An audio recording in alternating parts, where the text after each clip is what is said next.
world is in turmoil. People are on the move. Some are making long journeys, crossing borders and crossing continents. Some are making short journeys and getting cross. In his palace in Jerusalem, King Herod is pacing up and down his courtyard. He is not a happy man. And he's not a well man. Within a few years, he'll be dead. He's rotting on the inside. Now, in his late 60s, he has chronic kidney disease, several sexually transmitted diseases, and he is literally being eaten alive by maggots. This is how Jewish historian Flavius Josephus sums up Herod's career. A man, he was a great barbarity towards all men equally, and a slave to his passion. Yet he was favoured by fortune as much as any man ever was. But from a private man he became king, and though he were encompassed with 10,000 dangers, he got clear of them all, and continued in his life till a very old age. Great barbarity.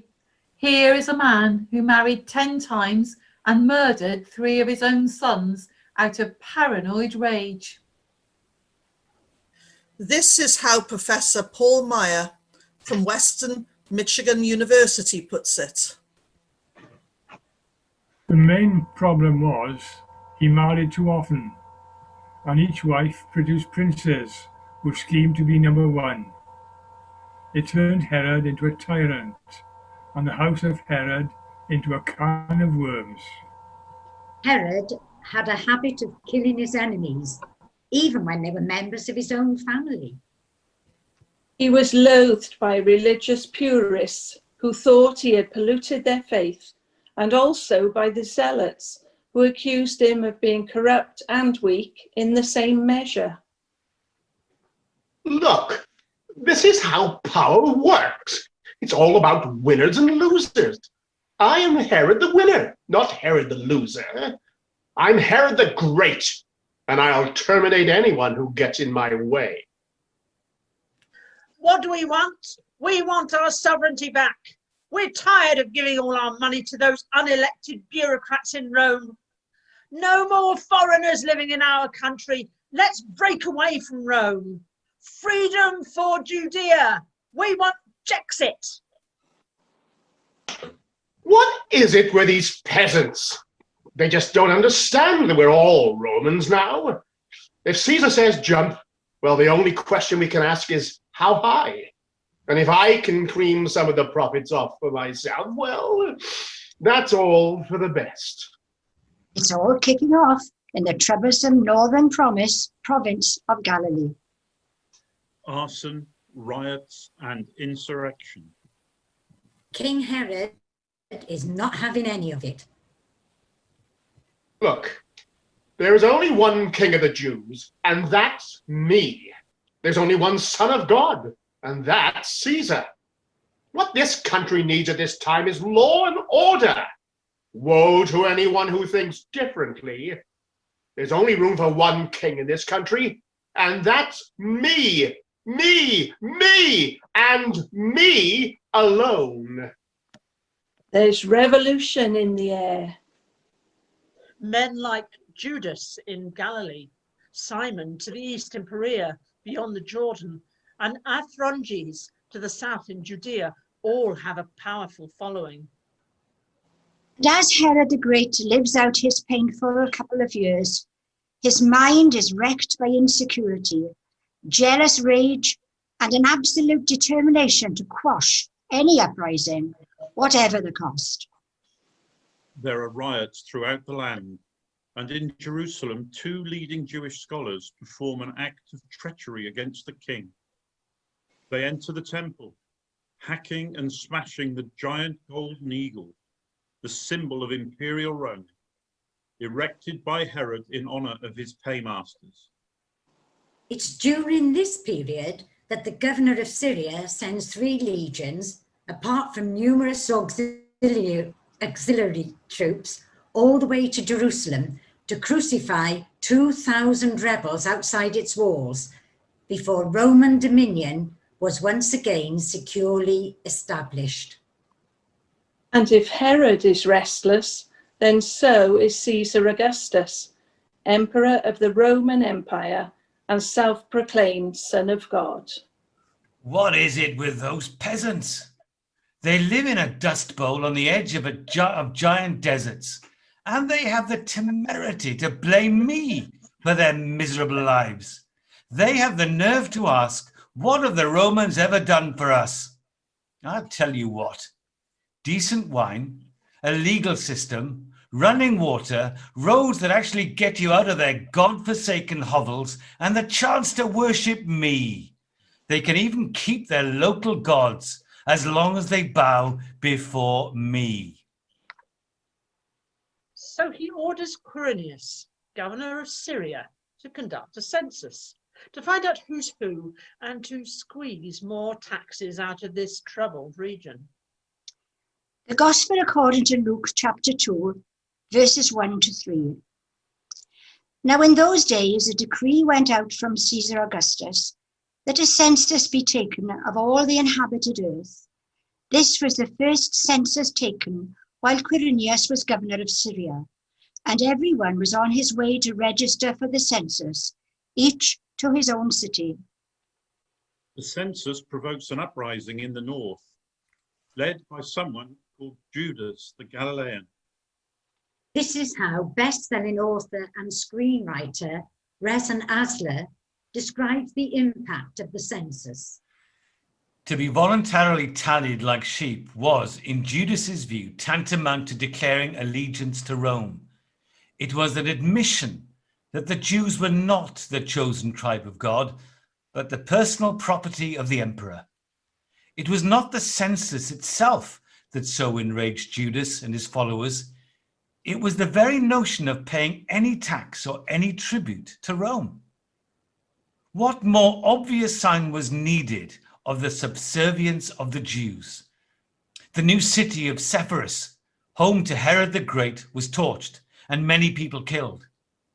Eventually, Judas and his followers were caught and crucified, the Romans' special way of dealing with insurrectionists. And in Galilee, Joseph, who is betrothed to be married to a young woman half his age, has just received some devastating news. Mary has just arrived back in Nazareth after visiting her cousin Elizabeth down south in Jerusalem. She can no longer conceal her pregnancy, and so she tells Joseph that she is with child and that the father is none other than God. I hadn't seen her for 3 months, so when she came back to Nazareth, I was delighted, angered and perplexed. I felt this rush of affection and desire I hadn't known before. She looked well, even beautiful, but she'd certainly put on a fair bit of weight down with her cousin Elizabeth. I didn't want to raise the issue, and I didn't need to. She gave me an explanation which was so ridiculous that I wish she'd admitted to gorging on honey cakes and wine for the past 3 months. She told me an angel had visited her just before she left Nazareth and said that she was pregnant with God's seed. I'm stunned, absolutely floored by her words. Does she really take me for a fool? Apart from mad people, no one talks about seeing angels, let alone anything as obscene as this. What does she take me for? I might be getting on a bit, but I'm not stupid. Whoever heard of such a thing? And then to blame God for it all. What a cheek. She probably slept with a Roman soldier, too embarrassed to admit it. Mind you, that doesn't sound likely either. I mean, she really is a holy woman. I don't know. If I wanted to, I could expose her publicly and that would be the end of her. She'd be stoned to death as a loose woman. But I'm not like that. I still love the girl. And whatever she's done, She deserves to have some kind of life. She'll have to move away, of course, start again somewhere else, and goodness knows what will be hellish in her. That will be hellish in her, bringing up a child on her own with everyone gossiping about her. But she's made her bed and knows she must lie in it. What's all this about angels? Someone called Gabriel? Well, that's me, Gabriel. I'm an archangel, the most senior of the angelic beings created by God. Think of me as the managing director of the realm of glory, the prime minister of cherubim and seraphim. Joseph can't see me at the moment, but he's in for a big surprise, I can tell you. I have no father or mother. I'm not man or woman, and I'm eternally young. Just look at my skin. It's to die for. Except I can't die. Look, you can keep your oil of Olay and anti-wrinkle creams. I'm worth it. Anyway, after centuries of angelic silence, I was given a flurry of messages. Honestly, 1,000 years passes as quickly as a sneeze in heaven, but well, it all came as quite a shock for those poor people. Oh, poor Zechariah, so grumpy that I took his speech away for a few months. Oh, and Mary, oh, utterly sweet when she saw me, completely adorable. I mean, she just said yes, yes, yes to all that God was promising her. So refreshing compared to that rather dull Joseph who's about to be her husband. You know, I don't know why you people are so afraid of angels. We live in the Almighty's presence and come straight from him with a message for you. What is scary about that? Joseph leaves Mary in a filthy mood. Despite her protestations, he's adamant there will be no wedding. But he has a problem. He can't just leave her. Betrothal is part of the legal marriage contract, so he needs to get a divorce. And divorce can be horribly public and humiliating. So he decides he will try and get a quickie divorce, a no-frills annulment of their relationship. That night, as he sleeps, an angelic being wanders into his dreams. Lighten up, Joe. It's all going to be okay. Mary is telling the truth. I can't begin to understand any of it. But the God of your father and mothers, the holy, unseen one who dwells in terrifying light and deep darkness, he's done something amazing. He's moved on Mary and she has conceived a child. It's a boy. You don't have to wait until the birth to find out this one's gender. And you, Joe, this is your role. This is what you must do. You're to give him a name.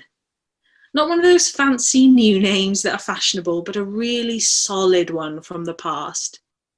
God has told me to tell you that his name will be Joshua, or Jesus in the new language. Like Joshua, he's going to save his people.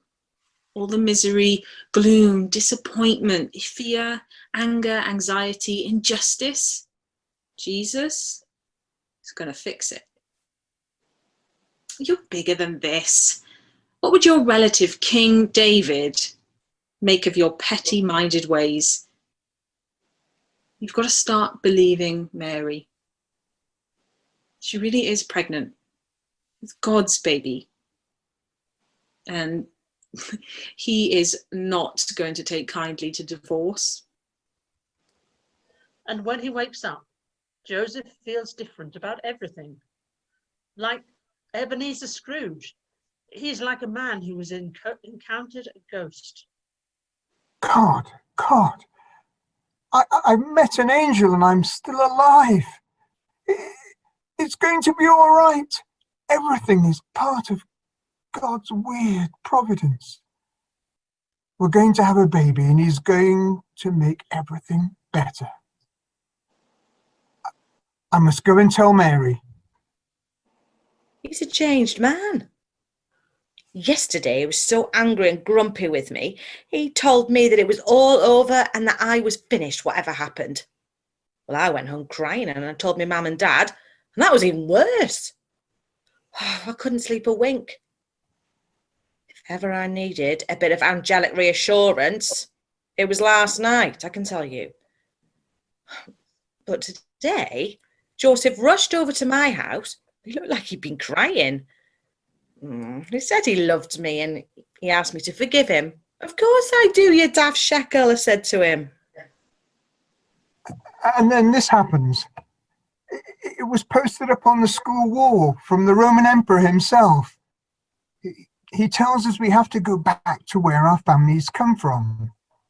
Now, that means one place for me, 80 miles south to Bethlehem, where King David, a very distant relative, was born. My dad always said there was money waiting for us there. We'll look out. We're coming to get it. The Gospel according to Luke, chapter 2, verses 4 and 5.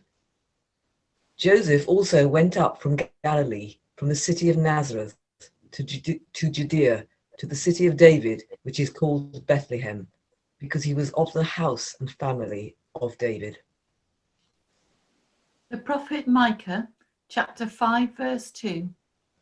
But as for you, Bethlehem Ephrathah, too little to be among the clans of Judah, from you one will go forth for me to be ruler in Israel.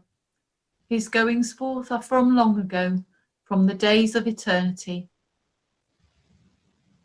And in the east, over 1,000 miles away, in the ancient Parthian Empire, a mysterious group of men see a disturbance in the heavens.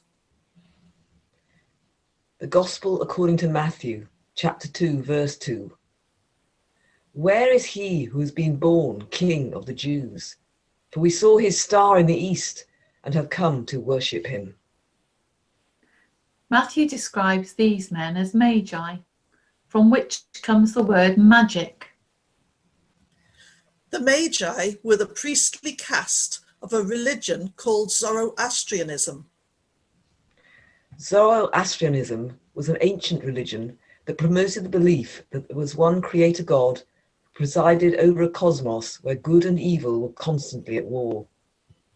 They believed in heaven and hell, a final judgment, the need for people to live good lives, and to follow justice and mercy. And of great interest to us, they believed that God would one day send his anointed servant, a Messiah, who would come and liberate his creation. As part of their religious duties, the Magi paid particular attention to the movement of the stars, and they were world leaders in astrology. An early Armenian tradition names the Magi. Melchior, a scholar from Persia. Balthazar from Arabia. And Gaspar from India. I am Melchior, priest of Ahura Mazda, as written down by the prophet Zarathustra, also known as Zoroaster, blessed be his name. I was in our observatory high on the Kolpadak Mountains near the city of Niza, on the border with Turkmenistan. We believe the stars are God's messengers. They have a story to tell us. You Westerners always have your eyes looking down, but if only you looked at the heavens, you would see God's story unfolding. And we believe that before the Messiah comes, a star will rise, and through fire and light we shall see the glory of God. And on that cold, starry night high in the mountains, using our amazing technology and charts, we saw an amazing thing in the constellation of Pisces, a part of the heavens that speak about the people of the Hebrews.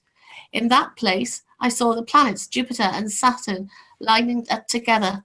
Jupiter stands for a new king, and Saturn speaks about old rulers. We were amazed and astonished, and we saddled our camels. There's a new king coming into the land of the Jews, and we'll see you there. The whole world, it seems, is on the move. There's a new order dawning, and people are celebrating it, squashing it, or just trying to survive. In Nazareth, a little hamlet in the hills of Galilee, Mary and Joseph are setting out on a journey that will take the best part of a week. And this odd couple are not looking forward to what lies ahead. He's come back with a donkey. A donkey, for crying out loud. I said to him, Joseph, I said, what good is that to me in my condition? They're lazy, bony creatures. My waters will break before I get to the edge of the village. Why can't you get me a nice camel? Or better still, one of the snazzy chariots that the Romans are riding about in. Oh, give over, Mary, will you? Where am I going to get the money for a camel? They cost a fortune, and the nearest main dealer is miles away. And you can forget about chariots. Even if I could afford one, I would look ridiculous on it. People would say, oh, is Joseph a Roman there? Has he gone over to the other side? I mean, really. Well, how do you expect me to ride this thing, Joseph? You sort of sit on it sideways, ladylike. That's rich, isn't it? If you hadn't noticed, I'm great with child, and it's very hard to feel ladylike when your belly is bigger than a field of melons. I know I'm the Lord's handmaiden, but I'm not the Lord's laughing stock. Oh, okay. At least you won't have to walk, and people won't see that you're expecting. I mean, what kind of husband will they think I am, dragging you across the country like this? That's more like it, Joseph. It's always about you, isn't it? How are you feeling? How it makes you look? I'm pregnant, so get over it. I didn't choose this, and I know you didn't either, but somehow God brought us together, and here we are, just the two of us, stuck in the middle with God. But I tell you, Joe, we're in for a great adventure, aren't we? It's cold, it's wild, and the wide open road is ahead of us. Who knows who we're going to meet on our travels? Plenty of sheep, no doubt, but we might even see royalty on their chariots and camels. Think about that, Joseph. Who we are and what we have, well, that's what we bring to God. He brought us to this place, and he's going to take us on. When that angel Gabriel gave me that ridiculous news, I said to him, that's impossible. But then I said, but nothing is impossible with God. He can do what he wants, when he wants. Nothing is off limits. So come on, Joe, let's not nag. Let's not nag each other anymore anyway. Let's wrap our cloaks around us and take the road to the south. And that's where we leave this odd couple. They're on their own. It's a long road south, over hills, deep valleys, bandits, wolves, all kinds of dangers and wild animals. And this crazy hope that somehow God is in the middle of it all. So join us next time for part 3 of Serial, Birth in the City.